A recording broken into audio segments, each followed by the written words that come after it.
মহান ২১শে ফেব্রুয়ারিতে ভাষা শহীদদের প্রতি শ্রদ্ধা নিবেদনে শহীদ মিনারে চলছে শেষ মুহূর্তের প্রস্তুতি। এবার চট্টগ্রামে নির্মিত নতুন শহীদ মিনারে ফুল দিয়ে শহীদদের প্রতি শ্রদ্ধা জানাবে বন্দরবাসী। দিনভর সিটি কর্পোরেশনের কর্মীরা পরিচ্ছন্নতার কাজ করছেন। শহীদ মিনারে চলছে ফুল দিয়ে সাজানোর কাজ। পরিষ্কার করা হচ্ছে শহীদ বেদি। শহীদ মিনারের নিরাপত্তা নিশ্ছিদ্র রাখতে সব ধরনের ব্যবস্থা নেওয়া হয়েছে বলে জানিয়েছে পুলিশ। রাজশাহীতে জাতির সূর্য সন্তানদের শ্রদ্ধা জানাতে প্রস্তুত হচ্ছে শহীদ বেদি। নগরীতে কেন্দ্রীয় কোনো শহীদ মিনার না থাকলেও বিভিন্ন শিক্ষা প্রতিষ্ঠানের শহীদ বেদিগুলো প্রস্তুত করা হচ্ছে। সকাল থেকে পরিষ্কার পরিচ্ছন্নতার পাশাপাশি করা হচ্ছে আলপনা। এদিকে শহীদদের প্রতি শ্রদ্ধা নিবেদনের সব প্রস্তুতি শেষ হয়েছে বগুড়ার নবনির্মিত শহীদ মিনারের কাজ। আলোকসজ্জা ডেকোরেশনের পর এখন চলছে ধোঁয়া মোছার কাজ। মাতৃভাষা দিবসকে ঘিরে প্রতি বছরের মতো এ বছরও বইমেলার আয়োজন করা হয়েছে। নতুন প্রজন্ম এবং বইপ্রেমীদেরকে উৎসাহিত করতে এই আয়োজন বলছেন আয়োজক কমিটি। এই নতুন শহীদ মিনার যেটা করা হয়েছে পুরাতনটা ভেঙে নতুনটা করা হয়েছে, নিঃসন্দেহে ভালো। তারপরেও এটাকে আমরা আরো সুন্দর আঙ্গিকে আজকে উপস্থাপন করব। এবার যে আমাদের শহীদ মিনার তৈরি করা হয়েছে এটা অনেক সুন্দর, অনেক মনোমুগ্ধকর এবং অনেক শ্রদ্ধেয়। এজন্য আমার মনে হয় আগেরটা থেকে এটা অনেক ভালো। এ বিষয়ে আরো বিস্তারিত জানাতে এই মুহূর্তে চট্টগ্রাম এবং রাজশাহী থেকে যোগ দিয়েছেন সহকর্মীরা। শুরুতেই চলে যাচ্ছে চট্টগ্রামে, সেখান থেকে আছেন সহকর্মী আহসান রিটন। চট্টগ্রামে ভাষা শহীদদের শ্রদ্ধা নিবেদনের জন্য শেষ মুহূর্তে কি রকম প্রস্তুতি চলছে শহীদ মিনার প্রাঙ্গণে, আর কি কি আয়োজন থাকছে শহীদদেরকে স্মরণ করতে?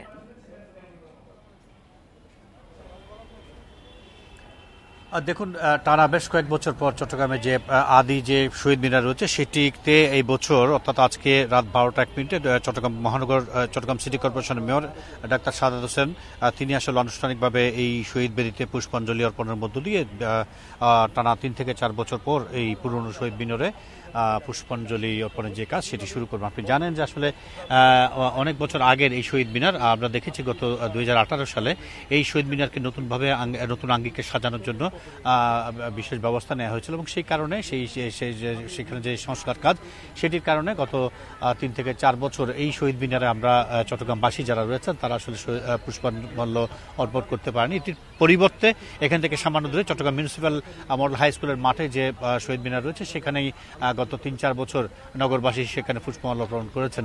তা আমরা দেখেছি আসলে সব রকমের প্রতিকার অবসান ঘটিয়ে এখন নতুন যে শহীদ মিনার সেটি একেবারে প্রস্তুত। আমরা দেখছি যে চট্টগ্রাম সিটি কর্পোরেশনের পরিচ্ছন্নতা কর্মী এবং অন্যান্য যে সমস্ত কর্মকর্তা রয়েছে তারা শহীদ বেদির আশপাশে অবস্থান করছেন। তারা রং লাগানোর যে কাজ সেটি করছেন এবং নানা জায়গা থেকে নান্দনিক ফুল এনে সেগুলোকে আসলে বসানো হচ্ছে এবং নগরবাসীর যে দীর্ঘদিনের চাহিদায় নতুন শহীদ মিনার তারা তাদের মনে যে আকুতি সেটি তারা প্রকাশ করবেন এবং সেই লক্ষ্যে আমরা দেখেছি আসলে প্রশাসনের পক্ষ থেকে সব ধরনের আয়োজন নেওয়া হয়েছে। একেবারে বলা যেতে পারে যে সময় যত বাড়ছে ততই আমরা দেখছি আসলে এই শহীদ মিনার কেন্দ্রিক যে সমস্ত সড়কগুলো রয়েছে সেখানে পুলিশ সেনাবাহিনী এবং র্যাবের যে ভূমিকা তাদের যে টহল সেটি বাড়ানো হয়েছে।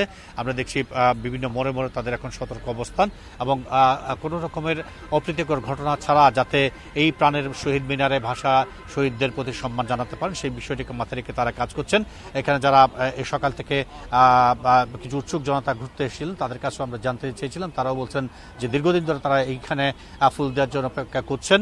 তো আজকে রাতে তাদের সেই কাঙ্ক্ষিত যে স্বপ্ন সেটি পূরণ হবে।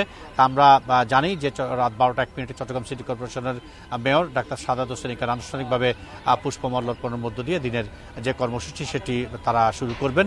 এর পরবর্তীতে বিভিন্ন সামাজিক সাংস্কৃতিক সংগঠন পুষ্পমাল্যের পর তাদের নাটক সাংস্কৃতিক আয়োজন সহ নানা কর্মকাণ্ডে পুরো দিন অর্থাৎ আগামীকালকে পুরো দিন পুরো নগরী একটি উৎসবের মধ্য দিয়ে যাবে। এ হচ্ছে চট্টগ্রামের শহীদ মিনার থেকে আমার কাছে শহীদ দিবসের প্রাক প্রস্তুতির এখন পর্যন্ত খবর।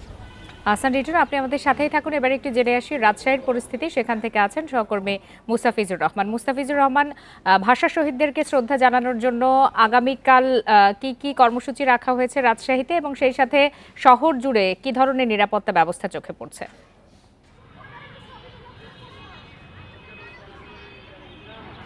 দেখুন, 21শে ফেব্রুয়ারি মানে 20 তারিখ থেকে বেশ তোড়জোড়। রাজশাহীতে এবছরও কিন্তু ঠিক ব্যতিক্রম নয় এবং আমরা আছি রাজশাহী কলেজে। সেটি এর আগেও আমরা দেখেছিলাম যে যারা ভাষা সৈনিকরা রাজশাহীতে জীবিত ছিলেন তারা কিন্তু দাবি করেছিলেন যে রাজশাহীতেই প্রথম তারা হাতে গড়েছিলেন শহীদ মিনার, এমনটি কিন্তু তাদের একটি দাবিও ছিল।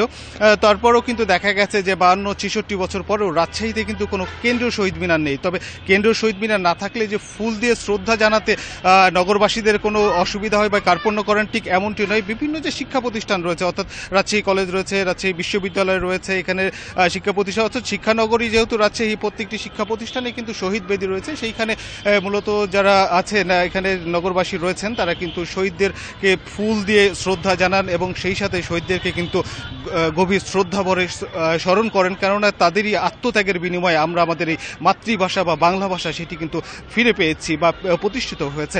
তো এখন আমরা দেখেছি যে এই রাত 12টায় 1 মিনিট থেকে কিন্তু প্রথমে বিভিন্ন রাজনৈতিক দল, এরপরে বিভিন্ন সামাজিক যে সংগঠনগুলো রয়েছে এবং কালচারাল যে সংগঠনগুলো রয়েছে তারা কিন্তু এখানে আসবেন এবং ফুল দিয়ে শ্রদ্ধা জানাবেন। এবং আগামীকালকে সকাল থেকেই আমরা দেখেছি যে রাজশাহীর নগর জুড়েই বিভিন্ন সাংস্কৃতিক যে অনুষ্ঠান সেটি কিন্তু রাখা হয়েছে। বিশ্ববিদ্যালয়ে রয়েছে, রাজশাহী কলেজ প্রাঙ্গণে রয়েছে এবং সেই সাথে নিরাপত্তার কথা যদি বলা হয়ে থাকে, এখানে আইন শৃঙ্খলা বাহিনী কিন্তু একটি কথা বলছিলেন যে তারা অন্যান্য বারের তুলনায় এবারও কিন্তু যথেষ্ট সতর্ক রয়েছেন এবং তাদের যে পোশাকি পুলিশের পাশাপাশি যে গোয়েন্দা নজরদারি সেটি কিন্তু বেশ তৎপরতা আমরা দেখেছি বা তারা বৃদ্ধিও করেছেন। এবং তারা বলছিলেন যে মানুষ যেন নির্বিঘ্নে নতুন বাংলাদেশে শহীদদেরকে স্মরণ করতে পারে, শহীদদেরকে 12:01 রাতের বেলা সপরিবারে যেন কোনো প্রকার বাধা বিঘ্ন ছাড়াই যেন তারা ফুল দিয়ে শ্রদ্ধা জানাতে পারে, ঠিক সেই ধরনের নিরাপত্তার ব্যবস্থা কিন্তু আইন শৃঙ্খলা বাহিনীর পক্ষ থেকে নেওয়া হয়েছে। তবে একটি কথা আইন শৃঙ্খলা বাহিনীর পক্ষ থেকে বলা হচ্ছে যে অনেকটা নিশ্ছিদ্র নিরাপত্তার মধ্য দিয়ে এবং কোনো প্রকার নাশকতার শঙ্কা ছাড়াই কিন্তু এইবার নগরবাসী কিন্তু শহীদদেরকে ফুল দিয়ে শ্রদ্ধা জানাতে পারবেন, এইটুকু কিন্তু আইন শৃঙ্খলা বাহিনীর পক্ষ থেকে বলা হচ্ছে। সেই সাথে নগরী কিন্তু প্রস্তুত, শহীদদের নগরীতে যে শহীদ বেদিগুলো রয়েছে সেগুলো কিন্তু প্রস্তুত রয়েছে শ্রদ্ধা নিবেদনের জন্য। এই ছিল রাজশাহী থেকে সর্বশেষ। রাজশাহী এবং চট্টগ্রাম থেকে জানাচ্ছিলেন সহকর্মীরা।